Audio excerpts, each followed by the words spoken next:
Щеш да е по-забавно с престрелка. Но може би си прав, трябва да се пази. Добре. Хвърля!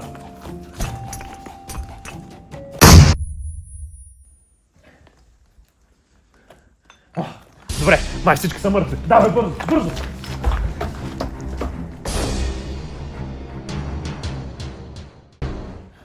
Добре, да не разбирам. Защо няма никой? Според флашката среща трябваше да се стои точно тук. Нещо не е както трябва. Чакай. Телефона ми звъни. Ало, братко, тук сме, но няма никой. Ти може и да не знаеш какво става, но аз знам. Чакай малко. Ти не си брат ми. Идваш да ме издирваш, а даже не можеш да познаеш гласа ми по телефона. Чавдар. Браво! Айде сега ме пусни на висок говорител и ме остави на земята. Нима си помислихте, че можете да ме измамите? Очаквах повече от вас.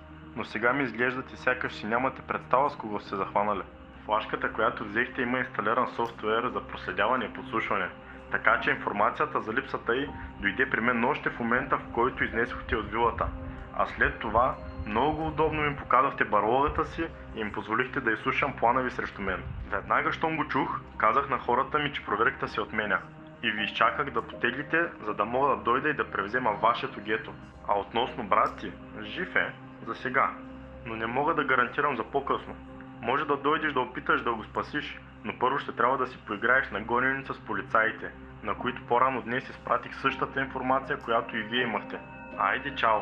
Ще очаквам да се видим в гетото ви, ако доживеете да дойдете, разбира се. Мамка му изиграха ни. И полицията вече е тук. Давай, давай, бързо! Ето е колата. Добре, давай, давай, бързо, че ни гонят. Обаче 100% сега ще карат с нас с патрулка. И ние ще трябва да иззад на другия да стрелят от полицаите. Казвай, искаш да караш или искаш да стреляш? Давай по-бързо, бе!